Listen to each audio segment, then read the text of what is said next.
It has been a long wait, but finally this tank is all cycled and ready to go. Now, for those of you that are new to my channel, if you're not familiar with all the tanks that I keep, I have 30 different systems all throughout my house, most of them down here in this room. If you have not seen my other videos, I will put a link up here of a very recent video that kind of shows all the stuff that's going on down here and around in my house. But anyway, for those of you that were wondering what was going on with a saltwater tank, I had talked about this maybe like 2 months ago, where I started to kind of get this thing going. I set up this 20-gallon FOWLR tank. FOWLR means fish only with live rock. And so I set up this tank with the hopes of having it cycle relatively quickly and being able to put some fish in there. Well, it just didn't work out that way. I had a hard time getting live rock. By the time I got some live rock, another month or so had already passed. So I got some live rock, put it in there, and slowly the nitrogen cycle started to kick in and the tank cycled. So anyway, it has finally finished the cycling process. It was quite a while. Today is the 27th or the 28th of June, right around there. It's late June.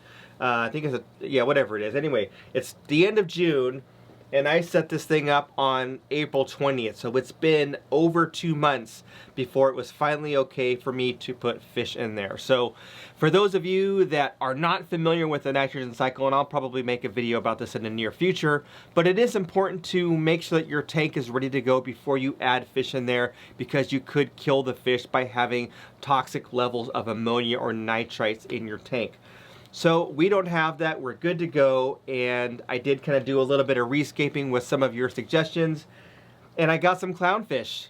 Now, I've never kept clownfish before. I've taken care of clownfish when it comes to taking care of saltwater tanks with my aquarium service business, so some of my clients have clownfish, so I've cared for theirs, but I did not have any of my own. And I thought that would be kind of a fun thing to do in a smaller 20-gallon aquarium down here in the fish room. The other reason why I chose clownfish, well, a couple of reasons. One, they're just super cool and cute, but also these are captive bred, so not worrying about, disturbing nature and, having fish caught from the wild in the oceans and feeling bad about that. These are captive bred, so less guilt there as far as having these fish here, and I do, because it's the ocean, I do want to make sure that, I'm keeping fish that are sustainably harvested or whatever. So anyway, so we have those, and then also because they're pretty hardy, and I learned that you can actually keep these in a FOWLR tank with a sponge filter. So I run this entire room on sponge filtration. I've got an air system, and we run air to all the tanks, and we have sponge filters. In this 20-gallon tank, I have a sponge filter, and that's doing all the filtering for the biological and a little bit of mechanical filtration.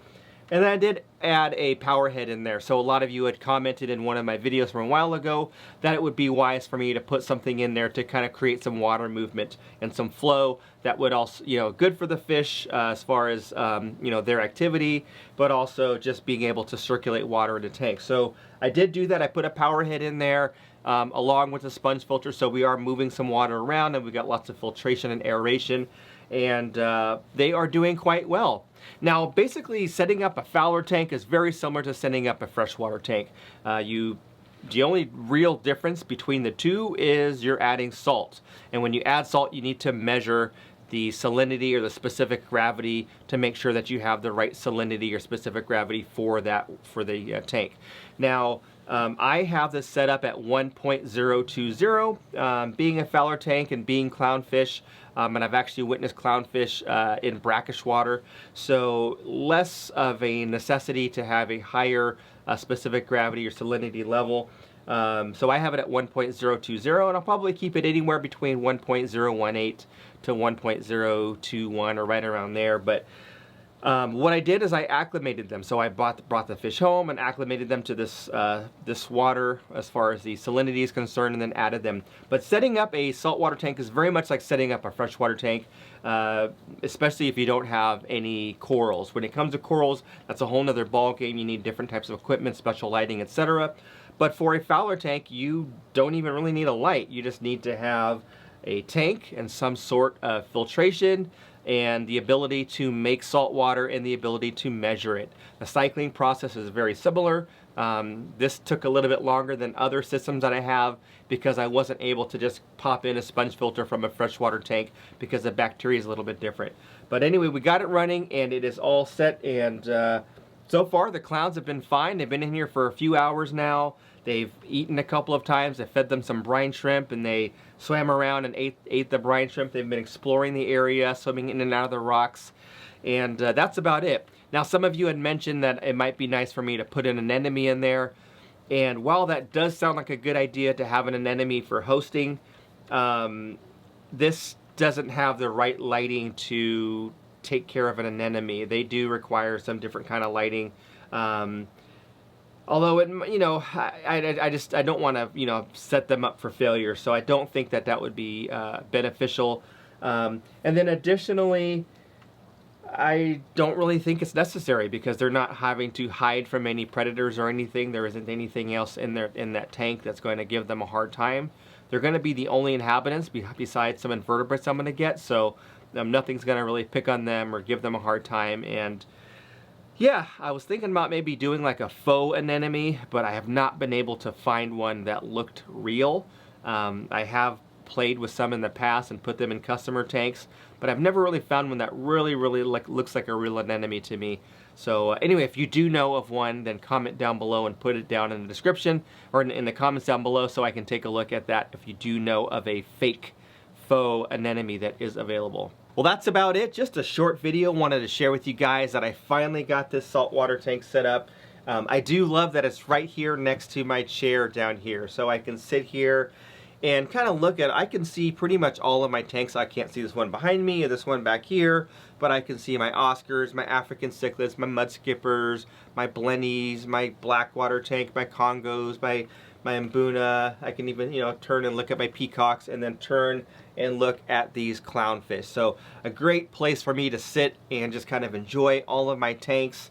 And now that I have some clownfish, I'm super excited, and we'll be looking forward to playing with these. Now, I do want to talk real quickly about the sponge filtration, because some of you might think that a sponge filter is not good and that you need to have, you know, a protein skimmer and a canister filter and a sump and all this kind of stuff.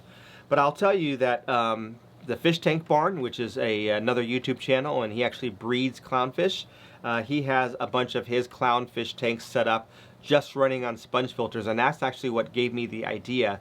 So I'll put a link of his channel down below in the description so you can check out the Fish Tank Barn, Mike's fish, and see what he has going on. So anyway, that's about it. If you have any questions, please feel free to comment down below. I try to answer as many as I can when it comes to questions. But I also would love to hear your thoughts on what you think about my new little setup.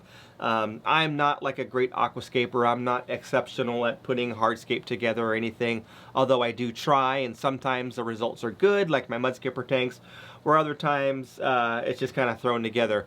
But anyway, I do think it looks a lot better than the way it looked a couple of months ago when I shared what was going on. I shared some images back then, so I did take some of your comments to heart, and I got some more live rock and rearranged things, and yeah, so far I'm happy. So anyway, that's all I had for now. Thanks for watching. Hope you're all doing well. Don't forget to like this video. Don't forget to subscribe to this channel if you have not done so already.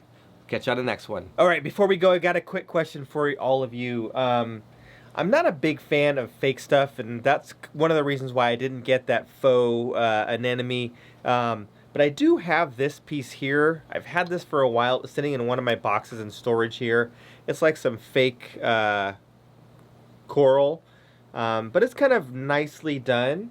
And I was thinking about putting this in there. I could kind of stick it in the back so it's not like a focal point, just kind of something that's just kind of in the background. The only problem with these things is they get algae and stuff like that on them, so I'd have to make sure my cleanup crew is all set up before I put it in there, before it gets a bunch of algae on it. But anyway, just wanted to get your thoughts on what you think about fake decorations. Not usually a big thing for me, but might be okay. Comment down below.